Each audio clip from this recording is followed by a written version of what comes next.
Shout out to Money Brown, man. Errol Spence Jr. Boy, Money Brown, he get a lot of money, that's why I call him Money Brown. What's good, Money Brown TV? What up, what up? Yeah. I want to give a shout out to Money Brown TV. Thank you so much for everything. Hey, this is Ryan Garcia here. Shout out to Money Brown TV. And keep punching, baby. Yo, what's going on out there, Fight War? This your boy Money back with another one, fam. And this one here is on a Hall of Fame fighter and a big dog in this fight game. We have Errol the True Spence Jr., the king of the welterweight division, the WBC and IBF Unified World Champion. One of the hottest fighters in the game on everybody pound for pound list, looking to be 3-scrap shorty when take on your Dennis Ugers on April 16th. Then we have Benoit, the alien Hopkins. Benoit Hopkins, a 2-division world champion, a former undisputed world champion, one of the oldest men to ever become world champion, a Hall of Fame fighter, fought some everybody. Now, Errol Spence and Benoit has been going back and forth, right, about showing proof. Benoit came out and told Errol Spence to show proof when his eye injury happened against Manny Pacquiao. Errol Spence came back and told Benoit Hopkins to show proof about Virgil Ortiz pulling out this fight. Y'all listen to what Benoit Hopkins had to say, and I'll be back with the great assessment, family. Bernard, Spence also tweeted you. He said he wanted you to provide paperwork regarding Virgil Ortiz's illness. What do you make of that? He was kind of firing back from when you questioned his eye injury being legitimate. Oh, he sent it. Did he put it out? Yeah, he tweeted it out. But did he put it out? He tweeted it out. Oh, no. The proof, he didn't put it out. He didn't put out. So why you asking me to do something he didn't do? See, why you being a messenger so you can go ahead and get punched in your head by somebody else, not by me? See, never be the messenger. Didn't you watch The Godfather? But just make sure that you don't pass a message that really don't make sense, because I think you'd have been more confident saying that if he would have showed what I requested. So how you can't, like, I ain't gonna tip my hand for free. Matter of fact, I ain't gonna tip my hand at all. I'm gonna keep you guessing even when you sleeping. Now, everybody, Benoit Hopkins want to be this so big-time philosopher and things of this nature.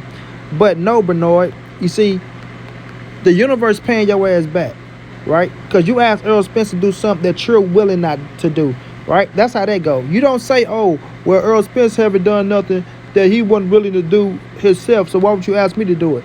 Because you asked him to do it. And this is what I said to Benoit Hopkins, everybody. The universe will always pay you back. And it's Benoit Hopkins' time for doubting Errol Spence and questioning his eye injury that sidelining him from his big showdown with Manny Pacquiao. We all know EJ was going to destroy Pacquiao and retire him in the worst way. But God had other plans for him to show his greatness. Hopkins said, did EJ show proof?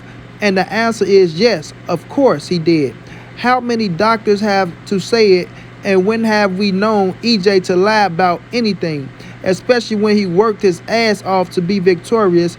Now, when the roles are reversed, B-Hops want to make a joke and reference the Godfather to save his ass. The true answer is you, B-Hop, sir, should ask someone to do something that you're not willing to do yourself. Now, I'm not saying Virgil Ortiz isn't hurt, but how ironic it is that Virgil pulls out of the fight days before, just like EJ, because of a serious injury. B-Hop said we are protecting our guy, where Errol was protecting his eye that could have been lost and ended his career. So what's the difference? You being an OG and a Hall of Fame fighter, you should know better, B-Hop, to question a man like EJ integrity and heart when you know he's a killer that wants all the smoke. Your company wanted to sign EJ and feed him Miguel Cotto, but he betted on himself and it paid off. Moral of the story is to stop being judgmental and sticking your nose where it don't belongs. Mind the business that pays you. Keep that same energy to Benoit Hopkins. Now, if y'all don't understand what I'm saying is, right? And shouts out to Virgil Ortiz. I would never say Virgil not injured or nothing like that, right? But this is just how the roles get reversed. When Errol Spence had this situation going on with Manny Pacquiao, and Benoit Hopkins came out and said he needed to see proof that Errol Spence has a serious eye injury going into the Manny Pacquiao fight, knowing Errol Spence was on weight, knowing Errol Spence wanted to fight, knowing it was his biggest fight, knowing it was a big-time money fight, right? And Errol Spence still wanted to fight, telling the doctors, look, I got one eye still, right? But the doctors forced him to pull out of that fight, saying we can't let you go because it's protocol, because if something really go wrong and you lose your damn eye, we are to blame, right? So Errol Spence had to, suck it up and say, damn, I ain't gonna be able to fight Manny Pacquiao, man. Shit.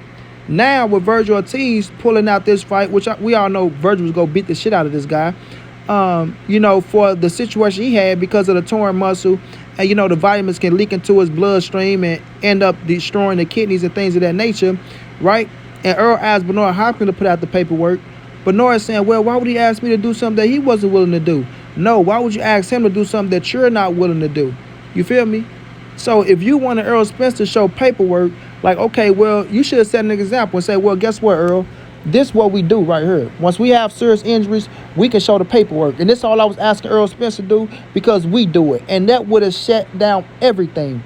That would have shut down every month. Like, oh, okay, but no, Hopkins went out there and showed paperwork. So, I see why he asked Errol Spence to show paperwork when it comes down to a big-time pullout in a fight. You see what I'm saying? But you're not willing to do it. And then you say, I'm not going to show my hand at all. I'm going to keep you guessing even when you sleeping. I don't know what the fuck that means. I'm going to keep you guessing even when you sleeping. That didn't even add up, Bernard. I know you like to be a philosopher. You'll have to break that down to me.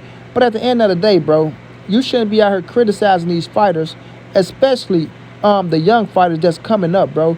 You should have, when you, an OG, Hall of Fame fighter, right? When you're supposed to encourage these dudes and be like, you know what, shit happens in the sport of boxing. Injuries happen all the time, right? To be this close to the fight, I know that kid is devastated.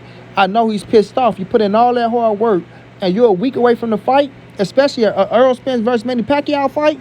Come on, man, that shit was fireworks. We all wanted that fight. We always had to pay all our money for that fight, bro. You had some people that ordered the fight earlier, like myself, right? But we seen what happened. Now Virgil Ortiz, he devastated. Days before the fight, got to pull out, can't get the fight. You see what I'm saying? So I'm just saying, man, when you somebody like a Bernard Hopkins, you're supposed to be an ambassador of the game, and you're supposed to be uplifting and encouraging the young fighters, not trying to shit on them, talking about show the proof of this, that, and the third, when you have nothing to do with Manny Pacquiao and Errol the True Spence Jr. You have nothing to do. It's not like Manny Pacquiao was your fighter, and damn, Errol Spence pulling out, so guess what? It fucks up your money. That has nothing to do with you. For you to look at Errol Spence and say that he's lying and he need to show proof. Because then when you say that type of shit, now you got people looking at Errol Spence like he's ducking Manny Pacquiao. Now you got people looking at Errol Spence like he's a bitch and he's a scared to fight Manny Pacquiao. Or he don't want this fight. Or just say, oh, Errol Spence didn't take his training camp serious. He's not on weight. He's looking for excuses to pull out. Anything you're doing is defamation of character towards Errol Spence, and it's killing that man buzz, and it's making him look less of a fighter. And that's bullshit. Pure bullshit. Now you say, oh, we protecting our guy, or you protecting Virgil. So Errol Spence not supposed to protect his eye. Is that what we saying? You feel me? Is that what we saying? So at the end of the day, man, you just got to keep that same energy. You got to stay consistent. You shouldn't be asking people to do things that you're unwilling to do yourself. Don't switch that around. Oh, reverse psychology. Oh, he wasn't willing to do it, so why is he asking me to do it? Nah, motherfucker, because that's how the universe works. That's how the universe works. You feel me? You want to say I'm a liar, a cheater, then guess what? I can point the finger right back and say you're a liar and you're a cheater and you don't want the smoke and you making up shit. And then guess what you do? You don't show shit. You don't show nothing. You reference The Godfather. You see what happened in The Godfather, right? Never be the messenger. I don't know if you're talking about Luka Brosky or what other messenger you talking about. Luka Brosky was going to switch up, so I didn't see a messenger on The Godfather get hurt. So if somebody can, and I watched all three, 1, 2, and 3. So the messenger, I don't know who the messenger is, bro, but they sent the message that Luka Brosky swim with the fishes. I know there was a message. They want the messenger. So at the end of the day, man, listen, respect the Virgil. I can't wait to see Virgil back in the ring. A big fan of his. Love to see him fight. EJ coming up April 16th. Big time fight against your Dennis Ugas. Unification about 3 scrap shorties on the line. The winner, 1 belt away from undisputed. You see what I'm saying? It's ways you got to work this boxing game to be respected. You feel me? And I just think that wasn't honorable what Bernard Hopkins did, trying to make it like Errol Spence was ducking Manny Pacquiao. And then when the tables are turned, you can't show no proof your goddamn self, or you don't want to show no proof. You feel me? So all I'm going to say is keep that same energy, Bernard Hopkins. Don't tell another man to do something that you're not willing to do, bro. Flat out. And don't forget the Child Boys wanted to sign Errol the True Spence Jr. Yeah. Y'all wanted to sign him and feed him Miguel Cotto and get an Errol Spence and a Canelo thing going on at 154. But Errol betted on himself and it paid off for him. You feel me? So Bernard, keep that same energy, bro. Don't tell people to do things that you're unwilling to do yourself. Good luck to you. Keep shining. Shouts out to Virgil Ortiz. Heal up. Come back. Shouts out to my dog ESJ. Let's go April 16th. become 3 Scraps Shorty. Until then, it's your boy Money. It's the NSBC moving. Everybody safe in these streets. Hit them thumbs up. Subscribe to the channel. You want to donate OG Money on Cash App. TreyHunters52@gmail.com on PayPal. If not, just tell a friend. Hit the subscribe button. Like, comment, share the videos. And y'all know how your boy get down, man. Big dog status, family.